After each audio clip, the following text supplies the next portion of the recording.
Strange that there's no bridge from Sicily to mainland Italy.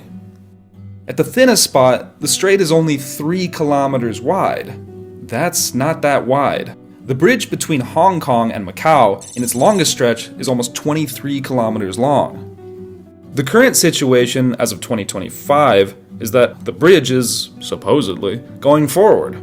Will it get completed this time? Well, Italians don't seem to think so.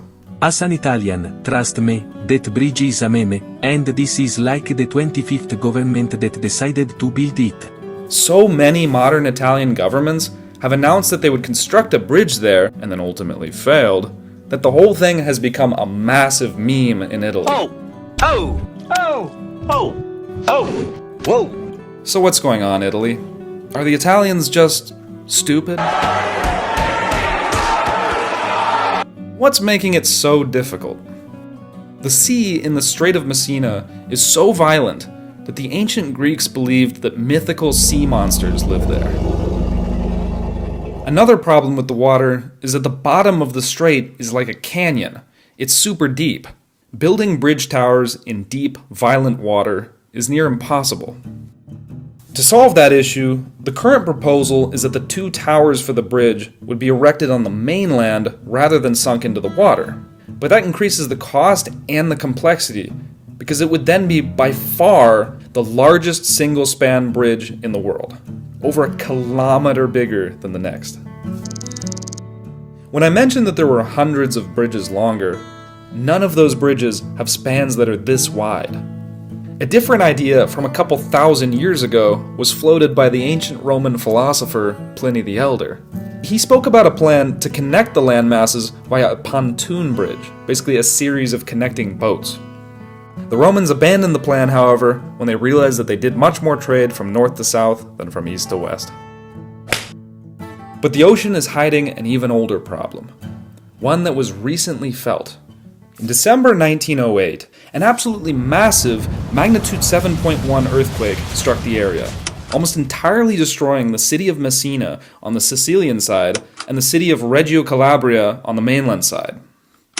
Tens of thousands of people died, making it the deadliest earthquake in European history. Researchers later found that the tectonic plates that caused this earthquake literally run down the length of the Messina Strait. The type of earthquake was a dip slip. But at the end of the day, all of this should just be a cost, right? The consequences of bad engineering can be tragic. 43 people were killed when a bridge in Genoa collapsed. Apparently, the designer of that bridge, Riccardo Morandi, was considered for the Messina Bridge back in the 80s. Ultimately, there are some major engineering challenges, but in theory it should be possible. Almost 5 million people live in Sicily, which is a huge population. All of those people are held back economically because they can't get access to the Italian road network. It's extra time and extra money spent putting trucks on ferries, people on ferries, trains on ferries. Fun fact, the Strait of Messina has Europe's only remaining train ferry. But in the end, it's true. The Messina Bridge is not just an expensive construction project with insane engineering challenges, it is a uniquely Italian problem. The highway in the southwest of Italy at first seems beautiful. It has Italy's longest viaduct, and yet it harbors a dark secret. This highway is one of the best examples of mafia corruption in southern Italy.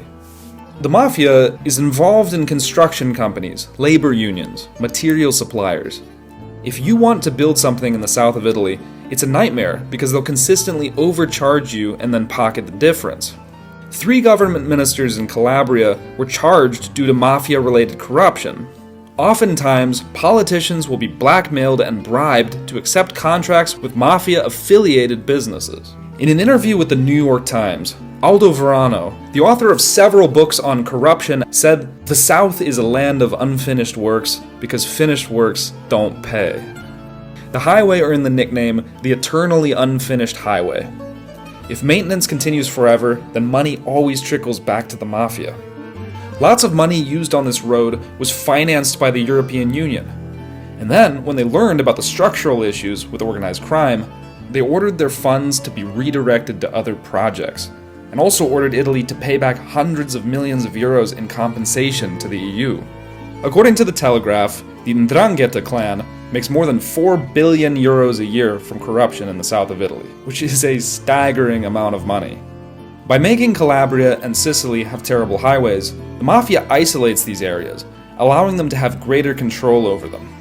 They're involved heavily in sea shipping in the south as well, so a more effective highway network could weaken their involvement there.